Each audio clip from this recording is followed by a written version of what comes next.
When Obama speaks, I become nervous, or Hillary Clinton, because they speak about democracy.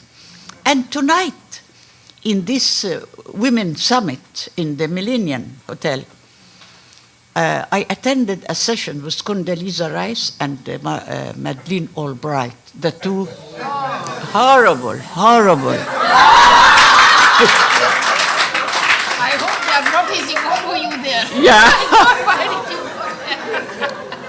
go there? They were on stage and somebody moderating them. And they are speaking, they are so comfortable. And I am so tired. They are so well dressed. And I am like that, you know. So I was out of place and they were speaking nonsense. Nonsense about women issues separate from class, from invasion, from capitalism, from imperialism, as if women issues are just like that, in the air, you know. Something, yeah, it's very, very strange. So who you just heard and saw speak is the amazing Nawal el Saadawi, the woman who owns my heart. I love her.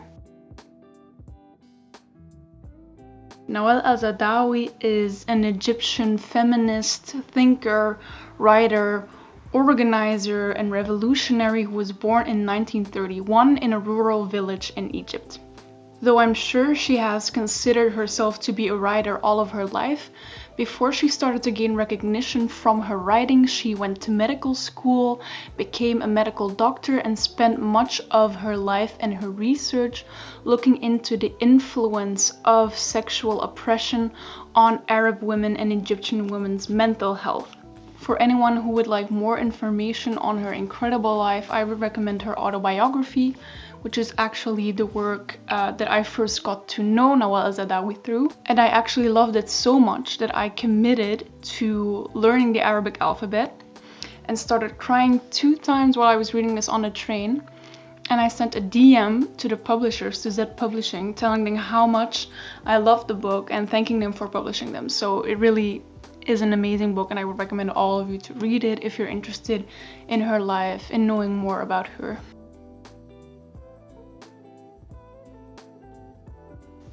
In this book, she draws on her experiences as a medical doctor to expose the sexual oppression that women face in the Arab world. And she talks at length about female genital mutilation, about sexual assault, about honor killings, about the myth of virginity, and how all of these practices serve to further oppress women and dehumanize them. It's important to note, though, that she always maintains that the sexual oppression of Arab women and the oppression of women in general is not something that is specific to Arab culture, but something that women all over the world living in capitalist, misogynistic societies face. And knowing this, that the oppression is not due to religion or due to Islam, helps us understand many of the contradictions you might be thinking of when you're thinking about Arab culture or oppression of women. And let's look into one of those examples. One simple example of a contradiction that only starts to make sense once you start looking at it from a capitalist or anti-capitalist angle are the different positions that Arab countries take when it comes to birth control. So, in Kuwait and Saudi Arabia, contraception is only advised for medical reasons.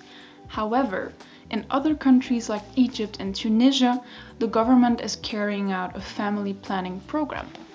So we see that in some states like Saudi Arabia, the government is very tight on contraception, on abortion, but then in countries like Egypt, they're much more lenient. So how do we explain this?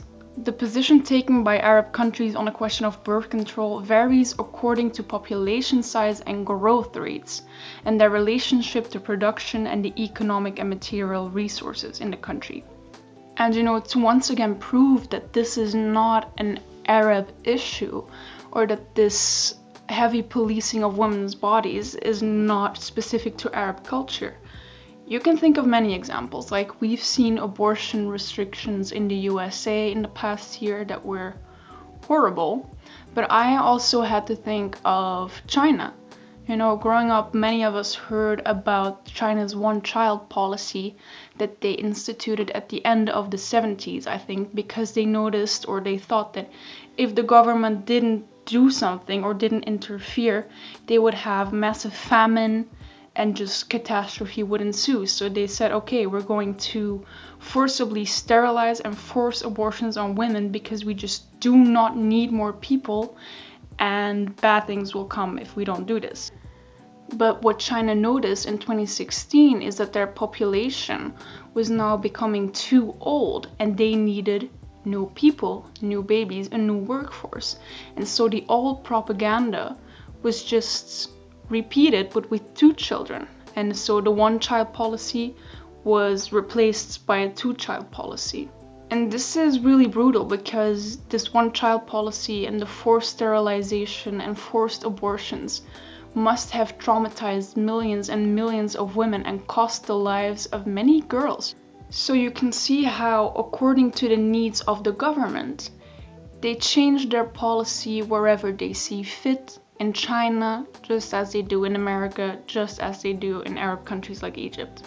Another example that kind of illustrates how universal the oppression of women is the stress that societies place on women's virginity. In one section of the book, Nawal el Saadawi is talking about how on a girl's wedding night, the most important thing for the groom and the entire family of the groom and of the bride is to see that after the wedding night, the bride has bled. So there must be a red stain on the sheets. And she says that this red stain is thought to prove that the woman had been a virgin before marrying the man.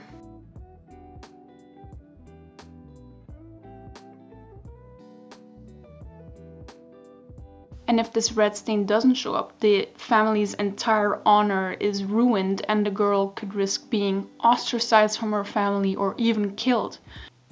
And after I finished reading The Hidden Face of Eve, I was reading a book by an Italian woman. It was called Discovery of the World and it was written by Luciana Castellina, who is a communist politician in Italy. And she describes how she traveled to the south of Italy for the first time in 1946. And what she saw there shocked her to her core. On my first day there, I record with horror a spectacle that defies belief. A white sheet stained with blood in a window of a house in Santa Maria, proving the spouse's virginity on the day after the wedding. And so this is the south of Italy in 1946. And from 1946 in Italy to 1977 when The Hidden Face of Eve was published.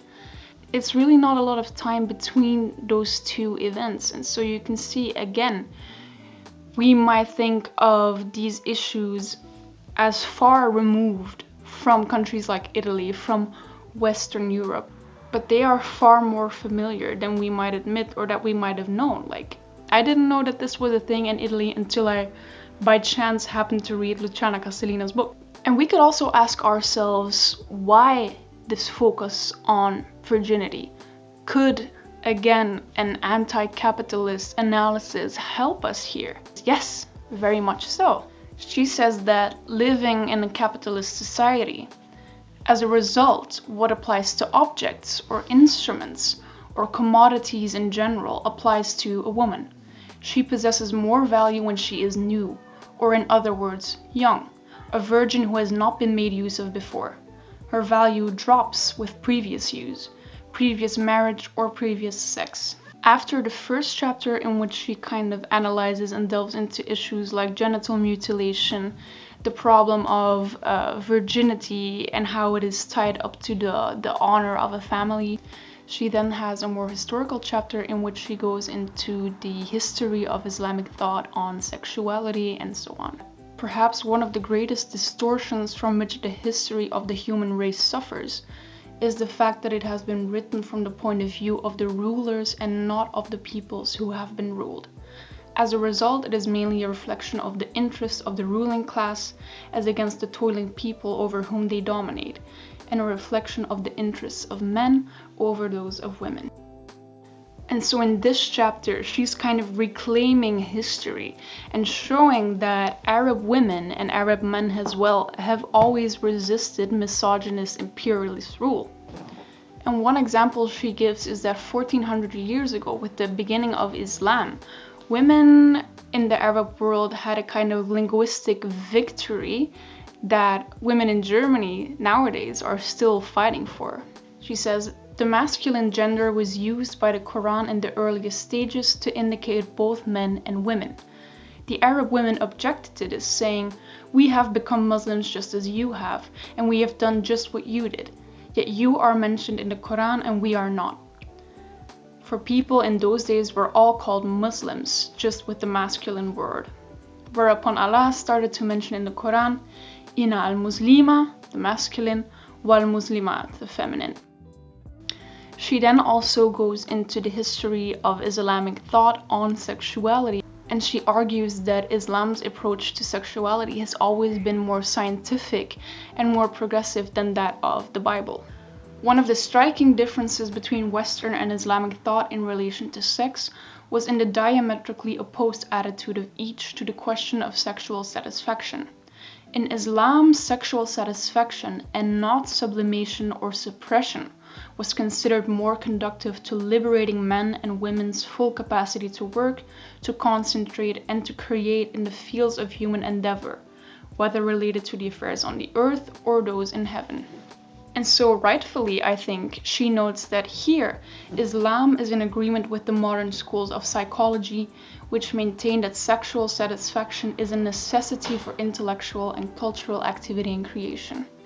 This approach is far more scientific than that of Freud and his school, where sexual sublimation or suppression is considered essential for cultural progress and for the very existence of civilization. And I must also add that this is not the only time where she criticizes Freud. And as my friend says, hating Freud is a personality trait. Like, I am always here for Freud slander any day of the week, as is evidenced by these multiple critical yet hilarious mentions of Freud in my group chat with friends. In the last big chapter of The Hidden Face of Eve, there's also an analysis of literature, of women in Arab literature, but she also criticizes in general the way male authors, Western and Arabic, have written about women or the images of women that they have presented in their work. And she's very disappointed.